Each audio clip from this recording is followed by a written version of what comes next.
voudrais d'abord indiquer que le candidat du Congo poursuit sa tournée dans le Haut-Ogooué et qu'il m'a expressément débauché et répondre à vos questions parce que initialement il était entendu il y a encore une semaine que Franceville accueillerait aujourd'hui un meeting. Mais nous avons dû réexaminer le programme en tenant compte de ce qu'on fera un meeting de clôture sur vendredi. Nous sommes simplement quelques jours et qu'il n'était pas possible de déplacer les populations 2 fois de suite dans l'espace de 48 heures. Aujourd'hui, on a privilégié plutôt les localités à l'intérieur de la province.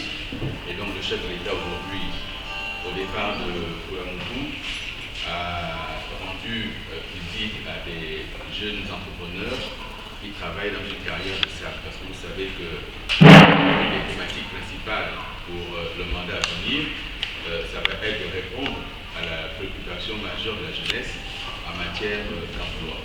Et de ce point de vue, tous les emplois sont à explorer, y compris ce qui est de l'artisanat et y compris tout ce qui est travail manuel. La seconde chose, c'est que aujourd'hui, en commençant dans le Haut-Ogooué, le chef de l'État s'est adressé aux populations de Mwanda, de l'Ekoni, qui se trouve actuellement à Okonja, avant de terminer par Ngoni. Ce sont là des étapes importantes parce que le Haut-Ogooué est un fief politique pour Ali Bongo Ondimba, le Haut-Ogooué est un fief pour le Parti démocratique gabonais, et le Haut-Ogooué, certains ont voulu le présenter il y a quelques temps encore comme étant une province qui était en voie de basculement. Il n'en est rien. Et nous attendons dans quelques jours seulement le résultat que le Haut-Ogooué va apporter au candidat Ali. Nous espérons une victoire très franche dans cette province. Les prochaines étapes, nous aurons des causeries à Libreville, mercredi et jeudi. C'est important parce que, au-delà des grands meetings, le candidat va également à la rencontre des populations gabonaises dans les formats qui permettent un échange. Et les causeries à Libreville vont autoriser les échanges avec les populations de toutes les couches, que ce soit les femmes, les jeunes, les travailleurs, ceux qui sont en quête d'un emploi. Le candidat va aller à la rencontre de ses compatriotes. Ensuite, nous aurons vendredi 3 meetings de clôture. D'abord Franceville en début de matinée, Port-Louis en fin de matinée et Libreville en début d'après-midi. Il y aura donc 3 meetings de clôture le vendredi. Je voudrais indiquer que tout au long de cette campagne, le candidat s'est efforcé de présenter son bilan sur 2 axes principaux parce qu'il ne pouvait pas, dans des meetings, aborder tous les axes. Il a axé son bilan sur 2 axes principaux, la santé avec principalement les efforts qui ont été faits dans la construction de nouvelles infrastructures, mais aussi la CNAMGS qui permet aujourd'hui à plus d'1 million de Gabonais sur 1,8 million habitants d'accéder aux soins de santé de qualité et en moindre coût. Sur ces soins de santé, il faut rappeler que certaines pathologies sont entièrement remboursées ou prises en charge par la CNAMGS. Ainsi en est-il des cancers, ainsi en est-il de la question importante aujourd'hui auprès des populations pour ce qui est l'insuffisance rénale, ainsi en est-il de la maternité, parce que l'on accompagne les mères jusqu'à 5 mois après l'accouchement, donc c'est important de le relever. C'est important également de relever les perspectives que donne le candidat. Son programme il est axé à la fois sur la poursuite de l'avenir en confiance pour réaliser le projet du Gabon émergent à l'horizon 2025, mais en mettant un accent particulier sur la question de l'égalité des chances pour permettre à chaque Gabonais d'avoir accès à une bonne formation, d'avoir l'éducation, à la formation professionnelle pour trouver un emploi, mais également mettre un accent sur le septennat qui va arriver, qui sera le septennat consacré à la jeunesse, à l'éducation et à la formation professionnelle pour un emploi, mais également un accent sur la poursuite de la diversification de l'économie parce qu'il faut trouver des emplois. Aujourd'hui, nous arrivons à créer dans notre pays 12 000 emplois contre 4 000 avant 2007. L'objectif, d'ici la fin du prochain septennat, si les Gabonais font confiance à Ali Bongo, ce sera de créer 20 000 emplois par an pour s'attaquer véritablement à la question du chômage. Nous avons, sur cette question du septennat à venir, la poursuite les réformes engagées dans le cadre de la décennie de la femme. C'est une décennie qui a été décrétée il y a un an maintenant. Il s'agit de poursuivre ces réformes. Pourquoi? Parce qu'il faut libérer la femme de toutes les contraintes, à la fois structurelles, juridiques, également peut-être même anthropologiques, s'attaquer véritablement à ces problèmes parce que la femme peut libérer ses énergies, son énergie pour qu'elle participe au développement.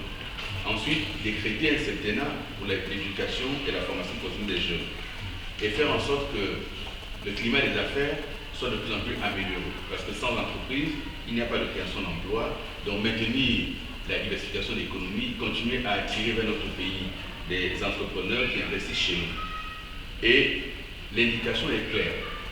Faire le choix du candidat à la liste, c'est faire le choix de l'avenir. Voter pour un homme moderne, pour un homme qui a une démarche moderne, pour une Afrique qui veut gagner.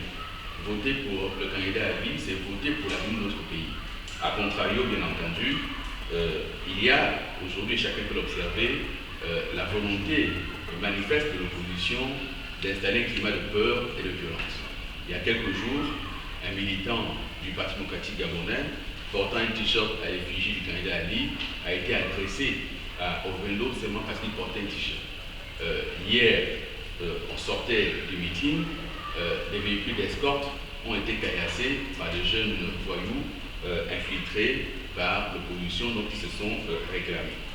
Je voudrais rappeler que le président Ali Bongo, cette fois-ci, a engagé son gouvernement pour que les élections qui vont se tenir dans quelques jours, le scrutin, soit libre, équitable, juste et transparent. Et de ce point de vue, le gouvernement, je le rappelle, n'intervient pas dans l'organisation du scrutin. C'est un organisme indépendant, autonome, appelé Sénat, qui est composé à parité de la majorité et de l'opposition. Et que cette composition paritaire va du sommet de la Sénat jusqu'au moindre bureau de vote où chaque candidat est représenté. Et les partis politiques de la majorité et de l'opposition sont représentés à parité dans tous les bureaux de vote du pays et il y a plus de 2800 bureaux de vote. Cela veut dire que toutes les conditions sont réunies pour une élection transparente, juste, libre et équitable. Ensuite, pour confirmer ceci, le gouvernement de la République a fait appel aux observateurs internationaux. À ce jour, il y a plus de 1000 observateurs de plusieurs organismes, de plusieurs sphères à travers le monde. Union européenne, États-Unis, Union africaine et quelques autres organismes.